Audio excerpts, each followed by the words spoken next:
moi, je suis né à Princeville. Puis en face de chez nous, aujourd'hui, j'en vois les photos. C'est quasiment surréaliste. Là. On se croirait en Abitibi. Là. Je pense que j'avais... Puis il y avait des grues, il y avait des billots de bois, là, des billes de bois. Là. Il y en avait des hauteurs. Puis avec des grues qui travaillaient là-dedans. Puis il y avait des...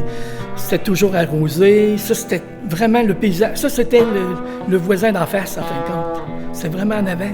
Puis le champ en question de lattes de bois, puis c'était le laminage. En fin de compte, c'est toutes les feuilles qui servaient au contreplaqué qui étaient... Il y en avait un champ complet. C'était énorme. C'était à Princeville.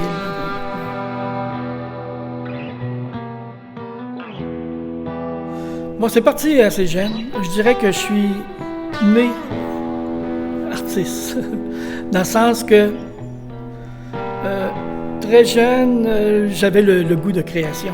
J'avais ce besoin de création. J'ai des souvenirs où, déjà même avec des morceaux de bois que je tenais dans les mains, que je voulais comme inventer quelque chose avec ça, j'avais comme vraiment le goût de créer quelque chose, mais je ne savais pas c'était quoi là. Puis je les laissais là, puis idéalement, c'était des ponts que je pensais faire, des constructions. Il faut dire qu'à cette époque-là, j'avais peut-être 7-8 ans, puis on habitait là, en face de chez nous, c'était vraiment un chantier de construction.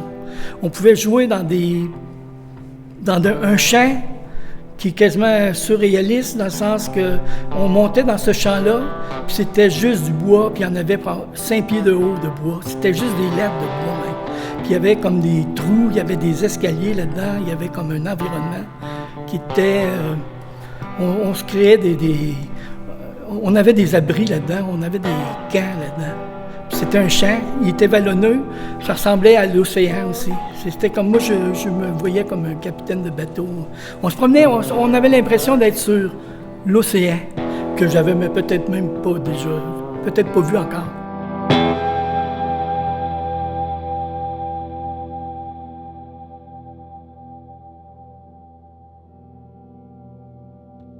Bon, j'ai fait un bac à l'UQAM, puis après ça, une maîtrise. Au bac, ça a été des tableaux sur toile qu'on montait.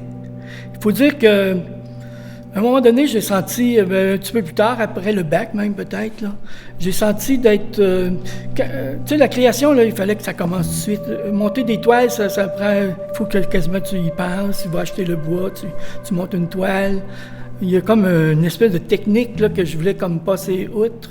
Donc, j'achetais le bois, mais je le vissais, puis je faisais comme un cadre. Puis après ça, je revissais d'autres morceaux. Ça a été la période là, où que j'ai commencé à faire des constructions de bois.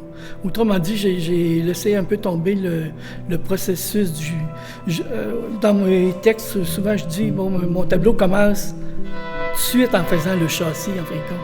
Le châssis, je le traverse avec d'autres éléments, encore du bois, puis le fait d'en empiler ou je crée autrement dit avec les matériaux, ce que ça donne comme effet, un matériau sur l'autre, un matériau à côté de l'autre, etc.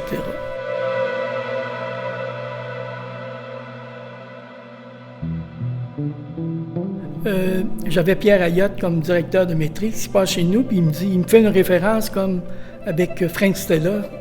Il y avait d'autres personnes aussi qui me l'avaient amené, mais moi, Frank Stella, j'avais vu une exposition de lui à Montréal, mais c'était à une autre période où il travaillait en aplat sur la toile. Puis là, j'ai pas mal lu, Frank Stella, c'est un philosophe, ça fait qu'il y avait du beau texte à lire. Je me suis reconnu dans ses lectures, je m'appropriais presque de son texte, je me disais, il dit exactement ce que je cherchais des fois comme mot, là. Parce que lui, il parlait de ses tableaux, il disait que c'était de la peinture, même si ses tableaux avaient 26 pouces d'épais. Parce que moi, c'était des tableaux aussi que, sans connaître encore Frank Stella de cette période-là, je faisais des tableaux avec je commençais à introduire des meubles, des chaises qu'il y avait chez nous, puis je les défaisais. Puis, donc, c'était des tableaux assez 3D. Moi, j'ai fait des 1% à l'architecture dans une école Marguerite Bourgeois où j'ai coller des... En fin de compte, mais c'est une école pour enfants, assez jeune. Fait que c'était la cabane d'oiseaux que je me suis servi, mais comme on peut penser une cabane, mais aussi une maisonnée, puis un élément répétitif que je renverse, puis je mets à l'endroit, avec des dimensions aussi sur le mur, qui fait que ça peut avoir 3 pouces ou 2 pouces. Donc, c'est assez architectonique.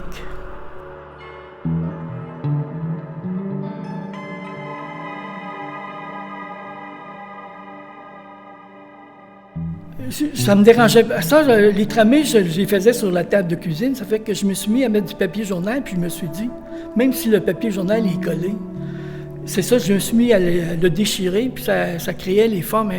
Ça créait l'informel à côté du formel, en fin de compte. Puis ça, je m'en suis servi pas mal. Puis ici, l'exposition, j'ai sorti ces tableaux-là où le papier il est dans le tableau, collé au tableau. Après ça, je mets des polymères, il vient comme s'intégrer directement, il vient le plastifier, puis je le déchire, il y a des vagues, il apparaît des nuages ou des strates du paysage, parce que mes éléments, après ça, c'est tout du bois qui sont des petits morceaux, des carrés de bois que je place le plus spontanément possible, mais qui, à mesure que je les place, je sens le paysage apparaître.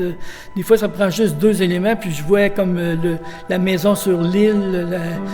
C'est du voyage, en fin de compte. Puis j'ai plus besoin de voyager en avion. Je voyage dans la maison chez nous.